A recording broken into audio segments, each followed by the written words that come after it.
Hello, everybody, and welcome to another Merlin the Mighty podcast video thingy. This one is actually going to be pretty brief. I just kind of wanted to do some quick little reviews of some newer-ish movies that I actually got to watch because I feel like I've been pretty behind on newer releases, but there have been a couple I watched that I wanted to talk about. And the first one is probably the biggest one that people might be interested in hearing about, and that is Across the Spider-Verse, which is the sequel to Into the Spider-Verse, which is pretty much my favorite Spider-Man movie and honestly one of my favorite movies currently. So, yeah, I pretty much just kind of follows up on the previous things that occurred in the last movie, with really Miles just kind of wanting to hear, more back from Spider-Gwen and kind of missing that relationship potentially, and then getting drawn into basically this vast web, if you will, involving all the different Spider-Men from different universes, kind of saying he shouldn't be involved with what's going on because you've got the villain, the Spot, going around and really wanting to make himself more powerful because, basically, as an extension, he was created by Miles. So the Spot is the main villain here, and all these other Spider-Men are trying to stop him. And Miles is initially supposed to be kept out, but it turns out he might be at the center of it. And really, he's going to try to basically prevent something bad from happening, avoiding some tragedy in his life. But they're all saying it basically has to happen to make it valid. And you've got the 2099 Spider-Man kind of as the main villain of the movie, really just wanting to prevent everything from being destroyed. And he doesn't really think that, but basically Miles really should not have been Spider-Man because his Spider-Man died, so therefore he's not really supposed to be a Spider-Man. So kind of tying in once again with that idea of what does it really mean to be Spider-Man, and almost like that tragedy occurring in every other universe, tying in with fate and kind of our own decisions. And it's sort of almost like a meta commentary too about sort of what defines the character and what we as the readers expect from the character. And can he deviate from that? So, and also kind of a commentary about Miles Morales being accepted as a Spider-Man. Should Spider-Man be a version of Peter Parker, or at the very least, what needs to happen to make it acceptable? So you've got the story commentary and also a fan commentary. It's working on multiple levels. But the thing is, I don't really feel like I can really talk about the movie in too much depth, because once again, I thought it was really great. And I really think, once again, it matches the animation and style and pushing the character of Miles further, as kind of building a template of the previous movie. Although I still think I liked Into the Spider-Verse more because I think it sort of had a lot going on, but it was a simpler story that was more contained, if you will, that you could follow. And there were layers to it, but it was really focused and concentrated around that one event and Miles kind of proving himself. And so this movie, he kind of has to prove himself again, but on a bigger scale for a bigger reason. And I will say that it's really good, but there are a couple things about it that sort of confuse me and frustrate me, and I don't know if it's entirely the movie's fault. First of all, one sort of minor thing. All the Spider-Men are kind of hanging out at the Spider-Universe place. Literally, it's a great place for Easter eggs and whatnot. And you got Spectacular Spider-Man there. It's really cool for the scene. And you've got all the Spider-Man chasing Miles. But then you're kind of thinking, well, wait, they're all here now.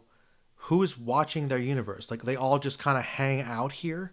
Like, that didn't make any sense to me at all. Like, no, like, maybe some of them come. I mean, is this just an alternate universe where there's a bunch of extra ones from universes where they're not that much peril? And that wasn't what was implied. So it's just like, no, it worked for the situation, but you think about it, you're like, no, maybe they all come and you get some of them on the interdimensional phone or whatever, but no. So that didn't really make any sense to me. So that was kind of a minor nitpick. I also did not like the fact that all these Spider-Man would just kind of all agree that this is the only way it has to be, and Miles has to basically be held against his will, prevent him from doing what he needs to do, and basically like kind of being a little questionable. Like, and I know that obviously the 2099 Spider-Man is kind of unhinged, and he's kind of like the leader who's willing to sort of push things farther. And I will admit, I'm not super familiar with the character. I'll admit that version of Spider-Man, not so much.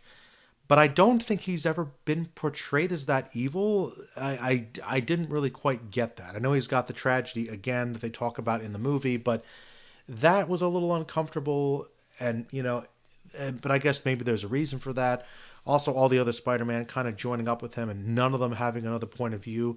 Like thousands of Spider-Man going after him because they all believe it's the only way to do this. like they're going to prevent him from saving somebody, which is kind of similar to what they did in No Way Home, which Amanda pointed out. So I don't know. In some ways, it seemed kind of like an antithesis of what Spider-Man would try to do. Like, yeah, they might set. I could see some panels where Spider-Man might be like, scientifically, this is all I can do. But I feel like Spider-Man will always be like, I still have to try anyway. Somehow, would be equally valid. So I think from a character standpoint of Spider-Man as a whole, I don't know if I really liked that. And the other thing about the movie, though, is the end where it kind of goes to the other dimension to see what would have happened to Miles, and the opposite was, he becomes the villain essentially, which I thought was a really great dark ending for a cliffhanger, because I guess this is part one, which I somehow totally missed. I thought I had a feeling there might be sequels down the line, but I didn't think it was going to be like a direct sequel to this movie. So we were like, man, this is like over 2 hours long. Like it feels like it's coming to an ending point. Wait, it's almost over. And then like the music's swelling. No. And so, usually I'm angry because I'm like, it's the hype of, oh man, I'm excited. I really want to see the next one. I was frustrated with this because I was like, wait a minute.